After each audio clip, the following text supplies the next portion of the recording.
Okay, we are working like crazy in my backyard on my deck, and I understand, Chad, thank you for coming here, that this is June, Garage Door Safety Month. Is that correct? That's correct. Okay, I've never heard of Garage Door Safety Month, and this is something I need to know. Why would they pick June? And tell me about the garage door safety reasons. Reasons? Well, June, because in a typical year, this is when kids get out of school.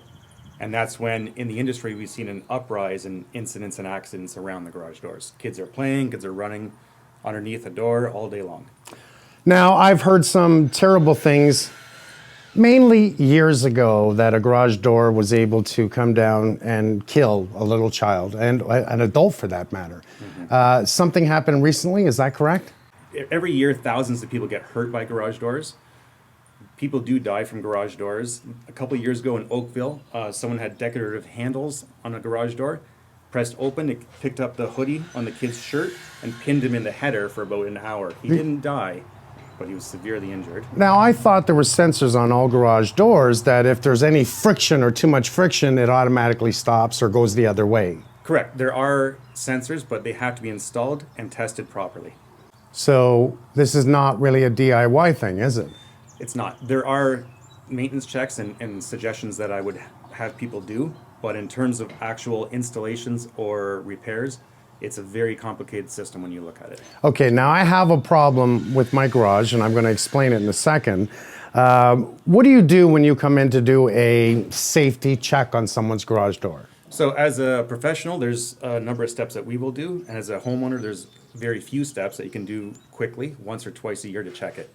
As a professional, we will lube and adjust all of your moving parts, check your torsion assembly, check your safety sensors.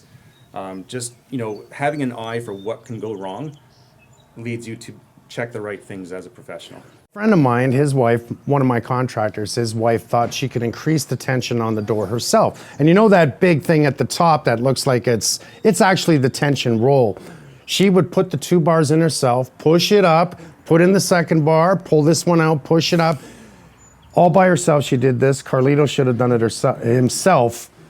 What happened is when she pushed up like this, she slipped on the next one and wasn't holding this one good enough. It came down and smashed all her teeth out. It was a terrible accident, absolutely terrible.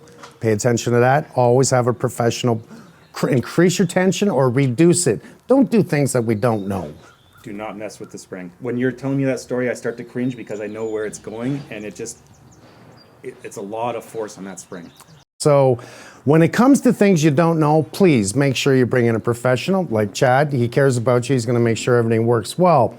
My garage. The issues that I'm having is that all 4 garage doors seems to be going crazy. I wake up in the morning, or I'd hear it at night. I'm lying on my bed and I'd hear the garage door open. I'm like, why'd the garage door open? That's not right. And then I'm seeing flashing lights on my remote controls. But I'm thinking this has solar panels. Is there a possibility that I'm getting too much power from the sun and it's screwing up my garage door openers? Hypothetically, yes, but realistically, no. These products have built-in surge protectors, and they will allow a fluctuation of power. From what you've described with the lights flashing on your controls, I think I know what the problem is. There was a very small window of wall buttons that were manufactured, and the supercapacitor actually had a little bit of a miscalculation when they were manufacturing them, and it led to that exact problem. It was only a window of about 6 months. You're saying it could be my openers? I have a feeling that's what it is. I'm not sure, but... Well, what I did was I just disconnected them, and I pulled the handle, and I opened the door. You can't have that. You got to have your doors open. Come on. I agree. So all right, thank you. Help me make it right. We will. Okay, so this is June, Garage Door Safety Month. It's not just about checking your furnace and your air conditioner, especially on a hot day like today. Let's make sure it's safe for you and the kids when it comes to this door opening and closing. We don't want anyone getting hurt, and I don't like what I'm hearing. That's just too much accidents happening that's not necessary. The worst one, if I can go real quickly here, the worst one in my experience as a professional was being called by a forensics investigator about 10 or 11 years ago, where there was an incident that a newborn child, maybe 3 or 4 months old, was still in the carriage, and the homeowner was having some work done on the driveway, okay? A few weeks prior to that, the homeowner's garage door opener stopped working, so he went to the department store and bought the heaviest, biggest 1 horsepower opener he could find. Installed it himself on the garage door. The homeowner. The homeowner did. Door was going up and down, no problem.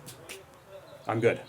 So 2 weeks later, the contractor comes to do the driveway, and he's going to show the homeowner how the door sits level compared to the driveway.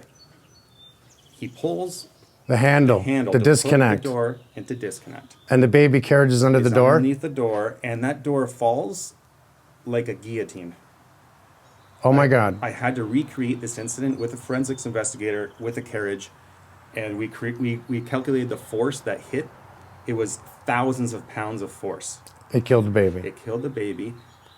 The kicker of it all was that the force on the opener was turned all the way up, and as soon as I was on site, I took a look up, and the spring was broken. The opener was strong enough to lift the door with a broken spring, so there was no counterbalance at all on the door. And because the force was so strong, and that baby should not have died, and the contractor should never have pulled the red handle, because as you know, red, you pay attention first, but so there's a series of things that went wrong that caused this to happen, and it hurts me very much to talk about. I totally understand that, and I think the worst part, and people, we need to think about this, is don't have the baby carriage under the door, ever. And it's something that I can see a homeowner doing, puts the baby up, taking a look, not really thinking that anything can go wrong. Okay, so you're going to be looking at the openers, you're going to be looking at the possible greasing the wheels so that the door is good, and you're going to look at the motor itself to make sure there's no extra tension on it, that it's safe for everyone. That's right. Okay. We'll do a series of tests, and we'll make sure it's safe. I did not know that June was Garage Door Safety Month. We learned something new every day. Thank you. Thank you.